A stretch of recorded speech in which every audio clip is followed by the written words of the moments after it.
Hello, everybody. Here we are, R&R. Rick, good to see you this morning. Good to see you. It's good to be together. This is just a tremendous time, kind of a wild time in the earth right now. Lots of crazy things going on.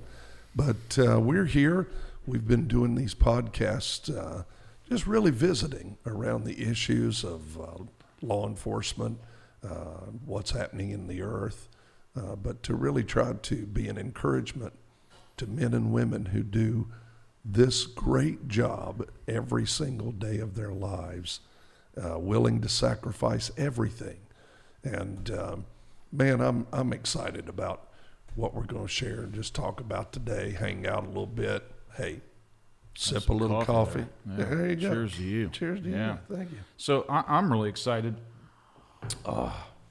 because, like I said in the last podcast, is the response that we're getting, that we're seeing, and that we're hearing, and it's because many officers and their families are responding to the messages that are within these discussions. And I think the consistent theme I keep hearing from our officers is that when times like these are so rough and challenging, right, the most challenging we've ever seen. I talked to retired officers who went back 40, 50 years in law enforcement, and they say without a doubt it's never been like this. And so I think the silver lining in that is that our officers are seeing that when times are at their worst, they quickly realize that where they were seeking value from the world, if you will, they see that it's not there to be found. And so it leaves them wondering, what is this really all about? And I think what officers, spouses, children of officers, even just residents in our community are seeing is that there is something bigger out there than just what's in front of us. And when we can get dialed into that, it gives some kind of meaning to the challenges that we're facing. And I know that in my conversations with many officers, the challenges that they're facing and that we're facing today in life can leave you feeling like they're insurmountable, like it's just bigger than anything that we can overcome. The depth of the attack today is deeper than I've ever seen it, deeper than any officer has ever communicated to me they've experienced. Now they're saying, I don't know what to do. Over the years, which I'm sure you're well aware of that too, more than me, there was a great respect, even if somebody didn't necessarily love the fact that a law enforcement officer was on the scene or had to arrive at their worst moment, there was still an overall respect and honor for doing the job, right? Even among media, even among people who today we know are on an absolute vicious attack against officers and now even their families. Worse, and in ways we never imagined that would happen. That goes to the deepest level, the core level of a human being's existence, and that's the spirit. When you start wounding and attacking the spirit of a person, they find themselves in a place where they don't know what to do. You can get emotionally hard. You can get physically hard. Both of which our officers do. Our officers do, and they have to in some respect to do the job. Mm-hmm. When you see what you see every single day, you deal with death, you deal with what other humans do to other humans every day, there has to be a certain amount of hardness that comes just to be able to emotionally deal with all the things that you see and do. But when you attack the spirit of a person who already sacrifices so much, and you go to that deep level, if there's not something there to fortify and strengthen that spirit within that warrior's going to break. Well, and that's where I want to really encourage our officers, right? Because been having the opportunity lately to talk to more and more in larger groups, now that, things are changing and at least transitioning back a little bit to where we can get back together some.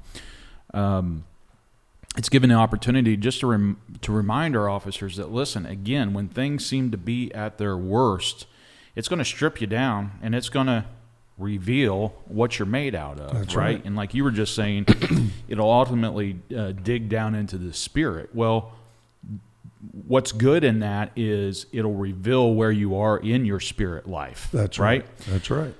Good, bad, or indifferent, it's going to reveal it. And I think here again, the positives that can come out of this is that our law enforcement profession can really drive back in and root themselves back into really what brought them to this point to begin with in the profession. That's right.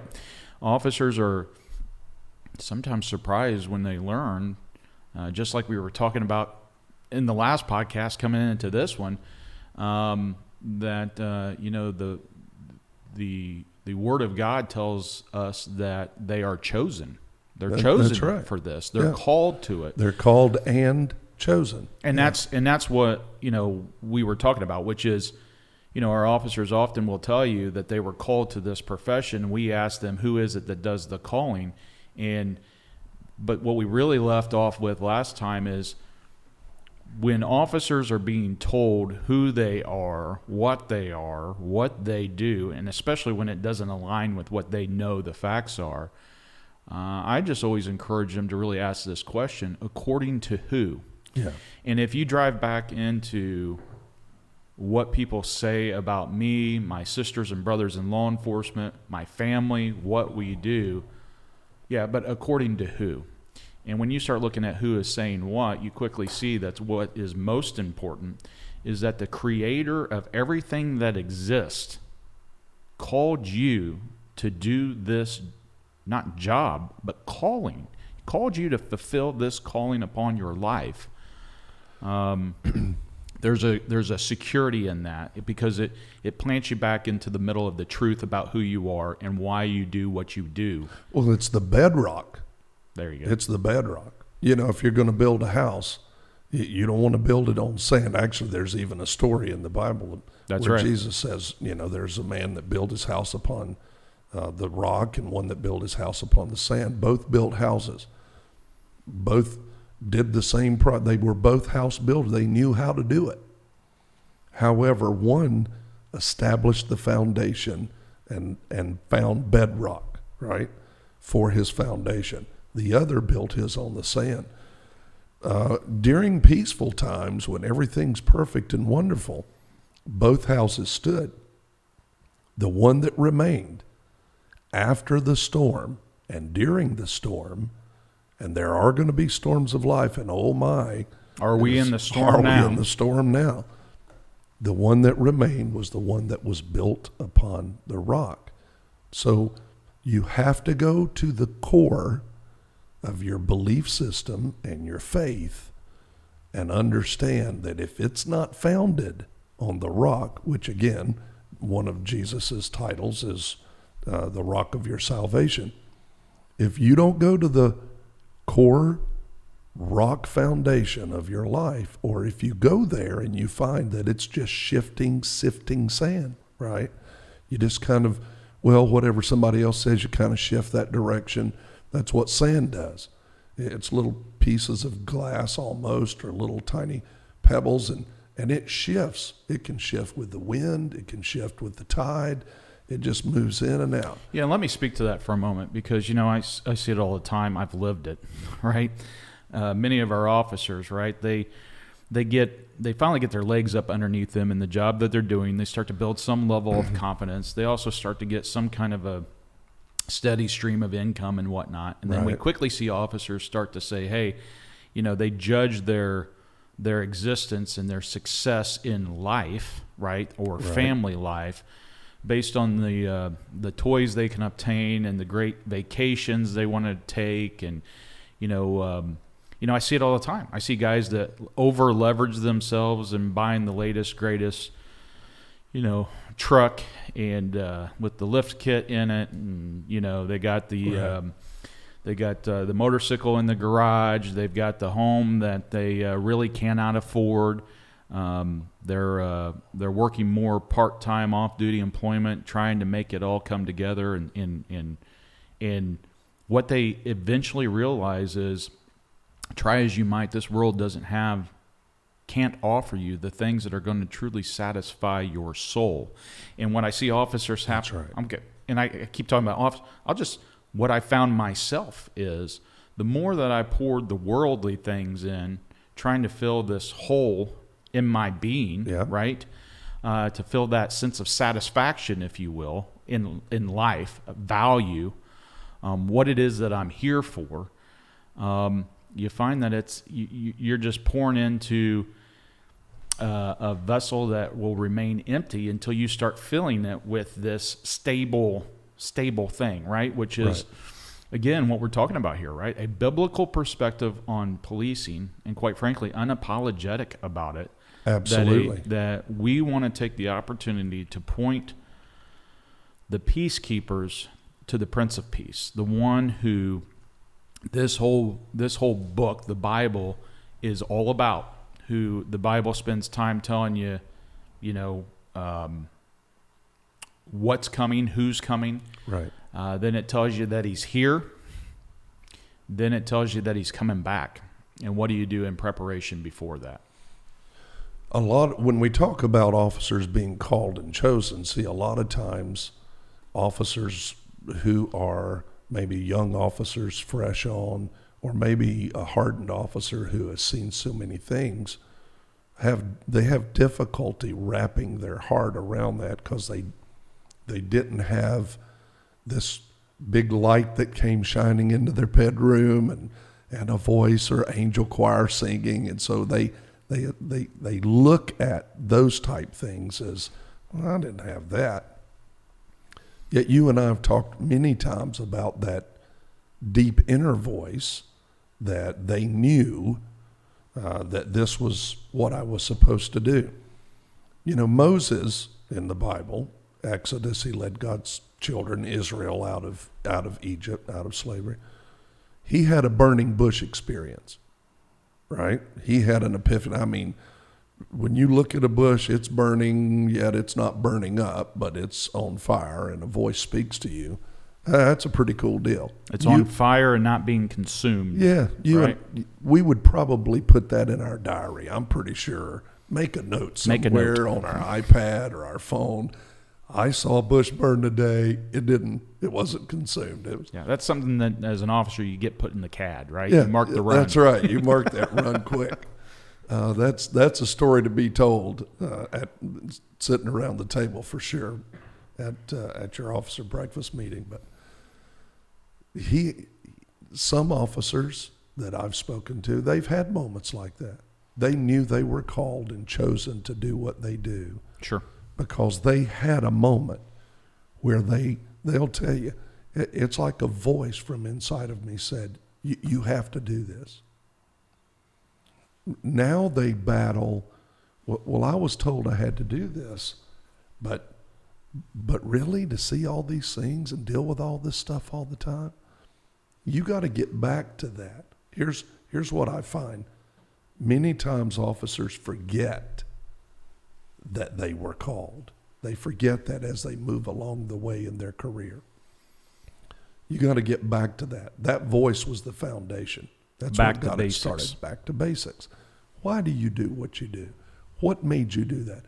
What was the first thing that you said at the academy or your entry going into the academy that you wanted to be an officer for?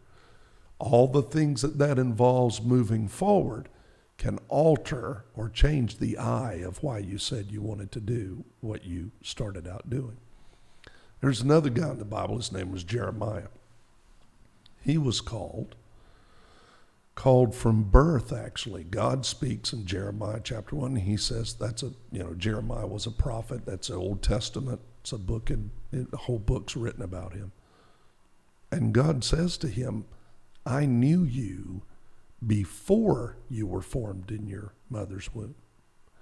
And then he says, I picked you while you were in her womb. And then he says, I ordained you, or another way to say that is I called and chose you to be a prophet to Israel while you were still in her womb. Some officers, They're born, their parents will tell you that kid was going to be a cop from day one. Right. In diapers, he was, you could just tell in diapers, this child was going to be a cop. That's called and chosen. So, take that example right there. You said that the word says that God knew them before they were formed. And see, I think this is the key point, right? That sometimes officers lose sight of, is that really speaks and affirms the fact that we are spirit beings. Oh, yeah. We were a spirit and created by the Creator and then placed into, right, this bodily form for the purpose of carrying out the calling that the Creator put on our spirit to walk out in this earthly realm. Is that fair? That's fair. And it gives you peace, and it also gives you great strength, because when times are bad, ugly, mean, worse than we've ever seen, you can go back to that when you ask yourself, why am I doing this? That's right. I can tell you why I'm doing it. God called. There's no more confidence in a man or woman than to say, God called me. That's enough. That's right. God called me to do what I'm doing. Therefore, if God called me, he has to be the one I trust to anoint me, empower me is another great word, to do what I'm doing, especially under deep adverse circumstances. Well, and that's why officers need to know, if God called you, he's going to equip you with everything that you need to walk this calling out and fulfill what he needs you to do here. And I talk to officers about this too. Even whether you're a believer or you're not, in the pit of every officer, they know that there is something that has drawn them to do this job. That's right. Because listen, most people understand, outside of that, it is completely irrational for a human being to do the things that officers do, risking their lives for people that they don't even know. And most people can get, well, I would risk my life for my child. I would risk my life for a family member. Yeah, or even somebody a deep friend. Care deeply for. Yeah. But most folks would never consider not only risking their life, but willingly laying down their life for people that they don't even know. That's right. Or even for the cause of something, the cause of peace, justice, sanctity of life of others in their community. It's just not inherently within them. But there is this group of folks that it is inherently within. And there's something to be said for that. But I think it's important for officers to remember that it should be striking that everything in the world right now is doing its level best to drive you away from that foundation, to keep you from going back to basics and drilling back into that sturdy footing of why you're doing what you're doing. The question needs to be why. And, I remind officers that, we're told we don't wrestle with flesh and blood. This isn't about the other person. What is it about? It's about these other spiritual forces. Unseen. If you were created as a spirit before you, and then that spirit was then placed into a bodily form, why is it so hard to believe that while you're walking on the earth and carrying out your responsibilities, that there are other evil spirits that are trying to keep you from carrying that out? Well, most legitimately, truly, most officers believe that there is spirits of evil because they see them. They see it in the eyes of humans. That's right. That have done horrible, horrendous things. I remember talking to detectives, especially homicide detectives that have had to do interviews, and they're asking me or talking to me about it because it really bothered them that they looked in this human's eyes and they saw something else. Their words were, I saw somebody else in there. Yeah. I knew it wasn't this person. Right. I'd interviewed them several times, and every time I would see this other person in their eyes, they would change. Their demeanor would change. Pastor, what is that? Mm-hmm. Chaplain, what is that? Well, it's demons. Mm-hmm. It's an unseen power, yet it manifests through humans to do these grotesque, evil things. Well, I think that is one of the things that horrible, horrific tragedies remind all of us of, right? That evil truly does exist in this world. And I heard somebody recently say, but such bad times call for good people. There you go.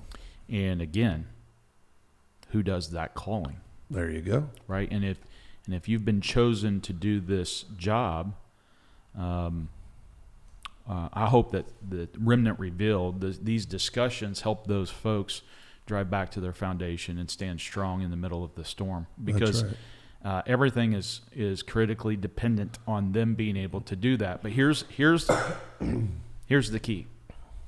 Having said all that, the spoiler alert is you can't do it in your own strength. No, you are no competition for this evil power.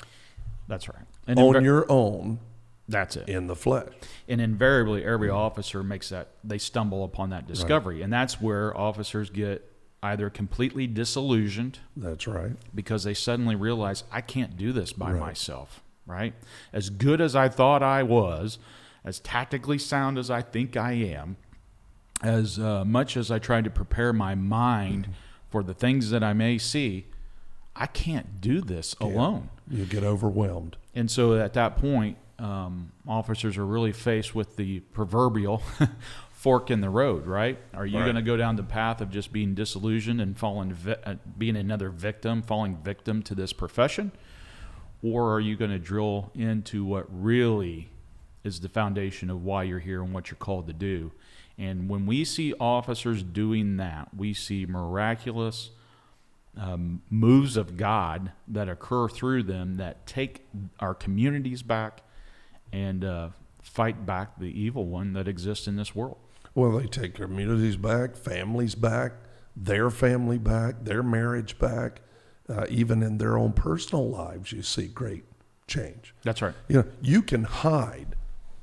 The very first thing that Adam did when he was separated from the presence of God in the Garden of Eden, after he and Eve blew it, right? After he blew it, the very first thing he did was he went and he hid. God's come walking through the garden like he had every day with Adam. And he said, Adam, where are you? He was hiding. Mm-hmm. An officer, a human being, can hide themselves pretty well. You and I have both had very precious people that we've loved and known that have committed suicide because of the job, because of what they were involved in, because of their life. They were good at hiding.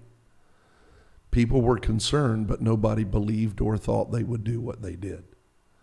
So you can hide the fractures, the pain, and the hurt very well. But it will charge you and cost you a price if you're not careful, and it can be your life.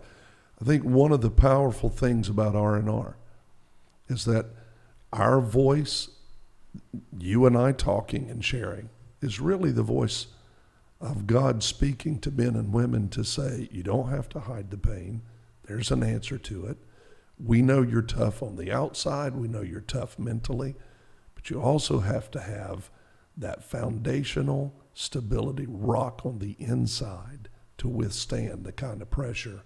Not only are you under, I'd love to tell you as a great Bible man that it's going to get better, but I can take you to every scripture to tell you that it's going to get more intense. And our men and women need God in their life. They need the power of God in their life to strengthen them. And he's the only one that called you. He's the only one that can help you. So, well, and I think the example that you just gave, and I think people sometimes miss this, when God called out to Adam and he said, "Where are you?" God knew where he was, sure right? He did. So he wasn't asking he wasn't because confused, he didn't know, right? He was asking because he was reminding Adam, right, of the separation that was created between him and the one that formed him, that right? made him, blew his breath of life into his body. That's right. And so I think that's where officers hit a struggle, is they hear that quiet voice constantly calling out to them, where are you? Yeah. Where are you? And reminding them, you're getting further and further away from the one who actually chose you to do this. And you're covering that up, and you're burying yourself, and you're hiding yourself again in that nice truck, in that nice home, on the vacation. But every time you feel just a little bit more empty. That's right. And so I know my goal in this is that we have watched too many officers fall victim again to the pressures of this job, and is to try to give them a relief valve, some kind of a help to patch them up and get them going again. And I know for a fact that we can't do that, and that's the key, right? We're not doing that. We're not helping them. We're just simply pointing them back to the one who can. That's what we're doing. So we keep moving right along here, right? Yeah, we keep growing and changing a little bit here. Wanted to acknowledge the fact that we're in a little different environment in transition with the place that we're sitting and talking about all these things. We're trying different things. We've added the nice lights. We've got one that went out, but that's okay. That's sad. Yeah. So. We only have a red one on. But we're what happened to the blue one? Where'd our producer go? We're motoring right along though, and what's important is what we're talking about here in the message that we're sharing with folks. I think we're hearing from some officers that, really, if nothing else, just highlighting the help, I should say the hope that exists for them. In what seems like a hopeless situation, we're seeing officers respond to that. Oh, big time. One after the other of at least saying, exciting. Hey, there's got to be something more. Yep, and it is exciting. Talk more about this. About the calling thing. Yeah, and according to who? Yeah, I mentioned Jeremiah, and we were talking about how God knew him from the womb and destined him. It reminded me of Winston Churchill, the great English leader during World War II. Mm-hmm. Because at 8 years old in school, he was asked, what are you going to do with your life? He had to write an essay. Mm-hmm. And he wrote that he would help that the nation, or England, would have a great calamity, and he would rise up and lead her through into victory, something along that lines. I mean, at 8 years old, he had a sense of the destiny of his life. And if you read his life story, you'll see that he fulfilled that and much more. But Joshua was a great general in the Bible. And his calling came from being appointed. Mm-hmm. Some people are appointed. They feel a sense of appointment, as though someone said, hey, I need you to do this. This is needed. Come and follow this. I remember one officer told me, he was a long-term officer, had been on 30 years, and he said, I almost had a sense, and he used this phrase, said, the Uncle Sam posters that would point and say, Uncle Sam needs you? Yeah. He said, I had a sense that a finger was pointing at me, telling me, this is what you need to do. This is going to be the course of your life. An appointment. Mm-hmm. Joshua was appointed by Moses to be the general, but he also went out and did the warfare, hands-on, in the battle, hot and heavy, And then I think of King David, one of the greatest warriors in the whole Bible. This guy was vicious. I mean, he was a great king, but he was a great warrior. Defender, right? Great defender, great lover of God. Mm-hmm. And he was tending sheep. But there was something about the fight. There was something about the injustice. The story in Samuel, in the book of Samuel, is that he shows up and the one nation is ready to go to war on one side, Israel's on the other side, and this great champion called Goliath comes out into the middle of the valley. Been to that area many times. And here's the David. Actual area. Yeah, the actual area. Yeah, So I've been there. That's a real It place. actually exists. It This exists. isn't a made-up fairy tale story, huh? No, it exists. And here's David, and he shows up. Well, everybody else is sitting up on the hillside. A whole army, along with King Saul, sitting on the hillside. Now, they're military men. They know what to do. They know how to fight, but they're facing a challenge that they have never faced before, and everybody's frozen. Here comes David. He's like, why are you letting this guy talk like that? Why are you letting him talk against the law, against our nation? Call us names, deal with us.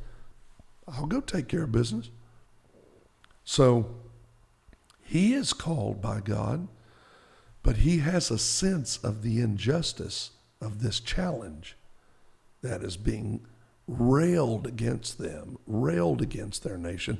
Some officers feel the call because I remember how many of them told me they got into law enforcement after 9/11.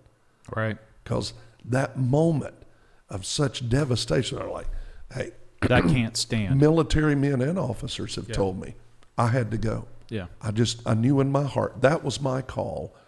I could not let that injustice take place against our nation.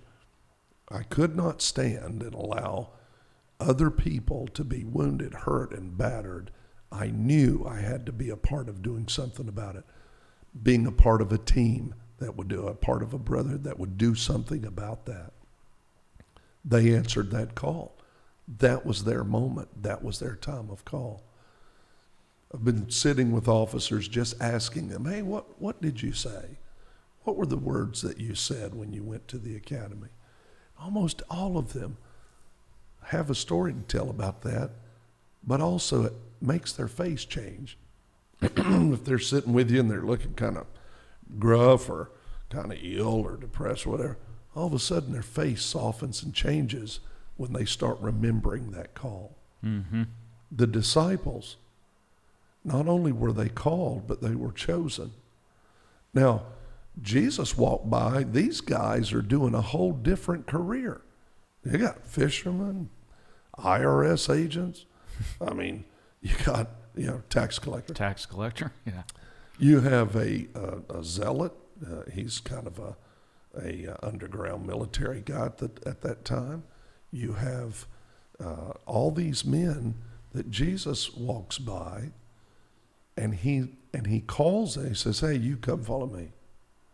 Some people have law enforcement that's run throughout their whole family, right? Right. Their whole genealogy is filled with law enforcement officers, people who've had that deep call, but also chosen, shifted from another career. Some of you officers watching this, you just think you chose it as a career. You were doing something that seemed exciting, but we want to tell you, really, the call of God on your life is just the same as the call of anybody else, whether it's a burning bush or you felt a sense of destiny from the womb.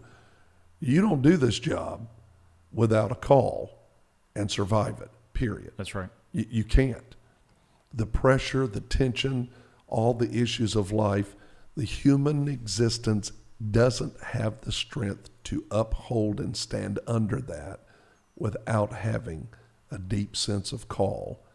And even if you were in another career, but you made a shift and you started doing this great job, because of that shift, this call is evident on your life.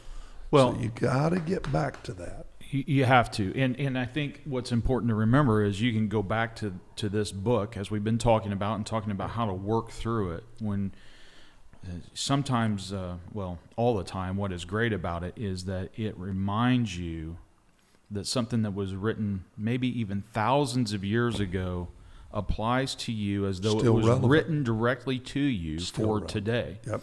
While you were talking, I was looking at this in the book of Romans, in chapter 11. There's a phrase that it again really written to our law enforcement officers that really stresses that so too at the present time there is a remnant that was chosen by grace, right? Mm-hmm.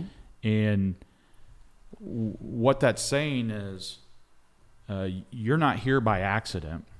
It wasn't by accident that you were born and exist in a time of challenge such as what we're facing today. That's right. It's not by accident that you were called to stand on that thin blue line which separates evil from good, anarchy from order. Right. It wasn't by accident. And if you remind yourself, or better yet, allow this word to remind you that so too in this present time, you were called to be here. You were chosen for this task. This call was placed into your spirit to carry out, to really be the guardian of good. And at the same time, knowing that you can't do it by yourself, the very one that chose you, called you, and put this into your spirit will also be the very one that will be standing right alongside of you when you're facing that Goliath in your career, on your shift, in that moment in time. He's going to take care of you, and he's going to equip you with what you need to overcome that. Yeah, the word grace means heaven's help. So you were chosen, but also graced. He will grace you to do this help. When we use the word anointing or grace, it's heaven's help. And man, do we need heaven's help today? It's God's help working in your life. Well, how many times do you know how as an officer been in the middle of something and the tide turns in a way in their favor, and they later tell you, "Bud, I can't explain that. I mean, Yeah. I shouldn't have survived that. I shouldn't have walked away from that. I shouldn't have made it through." And invariably, what they recognize is that was a God moment. You know, we always talk about there's no atheist in foxholes, right? Doesn't mean that atheists can't fight and try to do good and all these other things. What it means is that when you're in that foxhole and you're in the middle of the battle and you realize you can't do it in your own strength, that is the moment when you realize that there is something bigger than you, but also bigger than the challenge you face. And that if you fall back on that, just like our training, we don't rise to the occasion, we fall back on our level of training, right? You don't rise above these challenges that are bigger than you. You fall back on the one that's bigger than the challenges. That's right. That's right. And brother, I'm telling you, when officers see that and they plug into that and they get into this versus, this is what I say to officers, when you can get into this and realize that for yourself, or what? Spend some more time on Facebook, Twitter, right? And like that's not going to make you more depressed? And how's that filling feel you more up? attacked? That's right. Yeah, thank you. How's that filling you up? How's that working out for you? We all know it's not. Yeah. So maybe, just maybe, there's something to this. Oh, it ain't no maybe. Not on my part. I'm telling you. I had to find him too. Yeah. And he will change, strengthen. Please don't make my God out to be a sissy. Let me tell everybody right now, straight up front. Our God is the Bible says he's a God of war. He knows war. He understands war. He understands warfare. And even though the weapons of our warfare are not fleshly, they are spiritual in nature. Don't make my God out to be some wimpy little sissy guy. Mm-hmm. He is not. He was and is and will always be the strength for all of eternity. He's powerful. He's strong. He is mighty in battle, the Bible says. And not a God that seeks battle, No. right? He's a God of peace. He's a God of great strength, right? But strength through peace through that strength. That's right. Meaning, he is going to guard all that is good. You know, sometimes I think officers, especially when we have a tragedy, a line of duty death, you know, lose a comrade, if you will. You know, Sure. One of the things that officers fall into the trap of is, if God is so good, how could he let something so bad like this happen? This officer wasn't out here doing bad. They were doing good, and they were trying to fight the ones who were doing bad. Right. And they died. We lost them, and the bad guy lives on. How is there justice in that, right? And I think here again, it's important to remind folks, remember what I was just saying. It reminds us that evil truly exists. And so to discount the fact of the evil one who will do anything and everything to kill, steal, and destroy. That's right. I didn't make those words up. That comes from this book. It tells us that's what he's going to do. Yeah. It also means that God is going to empower individuals in this world to stand the line and when need be, fight that evil. That's right. And you're absolutely right. Then you see some awesome power that exists. And just as much as you see awesome power in a sense of peace upon someone who's fulfilling that calling. I'm excited. It's a great time. Well, I think we stay at it, and really, in further discussions, I'd like us to really drive back into. I was at the beginning of this. I was referring to how an officer gets to that fork in the road, and they see that they're empty. They see they've been torn up, damaged by this job and this profession, and quite frankly, let down by it. In law enforcement, we have tools that we can run to, like a trauma kit, right? To Right. tend to our wounds, heal us, preserve our lives. What I want to take some time in doing is maybe talk about how this book right here can be a trauma kit for our spirit. Oh, yeah. And if we're talking that ultimately it's when our spirit is violated and torn apart, which is really what evil is after. Strip away all the fleshly stuff and destroy the spirit. How do we ensure that our officers have that kit, that trauma kit for their spirit, where they can preserve it and heal it? Tremendous. Well, I'm looking forward to it, man. Let's Me keep this too. going and keep talking this through. I know that our officers need it. I know they're responding to it. And again, I just want to encourage any officers, spouses especially, but children and family members. Sometimes, a lot of times, actually, we forget about the parents of officers, right? Who raised their child. I heard a parent recently say, never did I imagine that my little boy, that my little girl would be standing there in that uniform, Yeah. and doing what they're doing, and then, especially for those parents that tragically lose their child as a result of the profession and the calling that was on their life. Invariably, what you hear them say is, I have peace in that because I know they were doing what they were called to do. They were doing something that they loved. That's right. And the pride that they feel of having their child stand up when no one else would and fight back against that evil. I think it's important for us to reflect upon that. Very important to reflect upon that. And don't forget, Jesus had parents too. Huh? Great point. And Jesus, his parents, his mama, watched him go through not only life, but also through the cross. Also had to put her hope and trust in the same resurrection power. Wow. But she watched him be beaten. She watched him be nailed to a cross. She watched him be crucified, which is a literal historical event. So She had to see all of that. She knew very well the pain of sacrifice. Absolutely. Right. And wept over him and for him, and then also had to find him as her bedrock of salvation. So, man, this is good stuff. It's exciting stuff, and I believe I believe I know even from testimony of officers who have talked to us and called and text and sent emails, this is having a great strength and help upon their lives. There's nobody else I'd rather be doing this with. Oh, man, bless you. Thanks for doing it, and let's keep it going. Thank you for doing it. It's exciting. I love people. I love coppers. It's a blessing. Remnant Revealed. Remnant Revealed. We're pulling the cover back. There you go. Bless you, my friend. Same to you. Hey, thanks for joining us today.